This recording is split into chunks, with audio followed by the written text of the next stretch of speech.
In this month's market stats update for October, we're going to talk all about what happened in Edmonton's real estate market and what is happening. Are we going into a buyer's market, seller's market?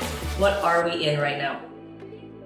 All right, if you haven't noticed, this whole entire year, we've definitely been in more of a seller's market. Now, what is a seller's market? A seller's market is when there's not very much houses for sale and a lot of buyers wanting to buy. So it makes the demand kind of uneven. And there's a lot of different reasons for that, and we're going to talk about what happened in October. So this last month in October, there has been more listings, new listings coming on the market compared to last year at this time, over 13%.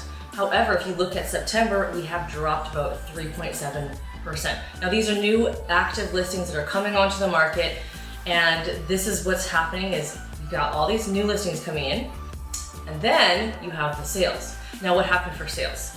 For sales, we actually saw an increase from September, which is kind of weird. We don't typically see October as a higher sales month, but we saw the sales higher in October compared to September. We also saw it higher year over year when you compare from last year. We've had 17,000 sales in the Edmonton area for sales this year in 2024, which is very, very high demand. And then you can see my weekly updates, you'll know that we've actually hit under 2,000 listings for single family homes just in Edmonton itself. So currently for all inventory, whether it's single family or condo, it is 3,765, and that's based on the end of October stats.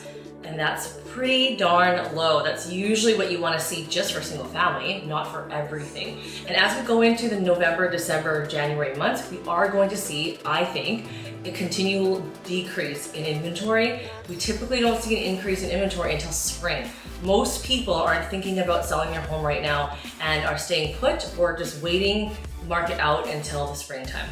If you take a look at the average days on market, we have come down from last year at this time, and we're under 40 days, so it's very, very quick to move a house. And when I say 38 days, average days on market for single family, it doesn't mean when you list your house, it'll sit on the market for 38 days. This is averaging homes that have been sitting on the market for a really long time and ones that just fly off within a few days. Some of them we see that they are sold in the same day. Some of them are waiting a few days before looking at offers. There's all these different variables. But in general, properties are moving very quickly if they're priced correctly and if they show well. There are still houses that are on the market that when you go into the home, you can see why they're still on the market. So again, you can't get away with selling a bad house for a high amount of money. You've got to do things at market value, and market value continues to change. You do want to look at the sales in the last 60 days, and you do want to look at the area specifically and the square footage and the type of house. You cannot compare a house in south to north,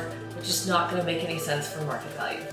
So if we talk about market value and the average price of homes, you can see that our average price for single family homes is at $549,000. If you've been following me, over $500,000 has been kind of a mind blower for us here locally, but it continues to climb. It doesn't just stay in the low fives. We're now at $549,000 in October. You've only got November and December to quote unquote correct itself. So I don't foresee it going under 500 for sure. And I don't know if it's going to change much in terms of the number going downwards or upwards in the next 2 months. So if you are looking for a home and you were looking last year at this time, you'll realize that the homes that you were looking for, which already probably didn't exist back then, definitely don't exist now because the prices have gone up, and that house that you were looking for has increased about 8%. In our last video that we did, if you take a look at the live videos, we actually looked at the difference between neighborhoods year over year, and we saw an average of 8%, but some of them had 10 and 12% increases from last year. So what does this mean for you as a buyer? As a buyer, you want to re-educate yourself on how the market is, what you're looking for, and how much it costs. Get realistic with what it is that you're looking for, make the compromises you want to stay in your budget, and make sure you talk to a professional to make sure you plan out this game plan of how you're going to win the house as well too, because likely you will be in multiple offer. And as a seller, what are you going to do in your sense? Make sure you're not too over ambitious with your price and that you are pricing, because it's still really important to have that right price. Otherwise you can still sit on the market.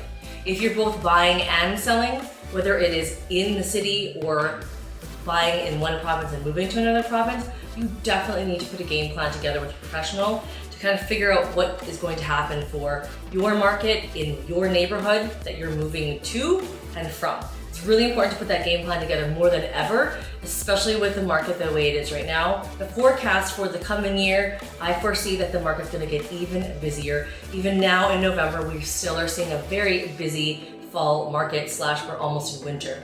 So we'll talk about that next month in December, how November's gone, but make sure to tune in every Tuesday for our live updates.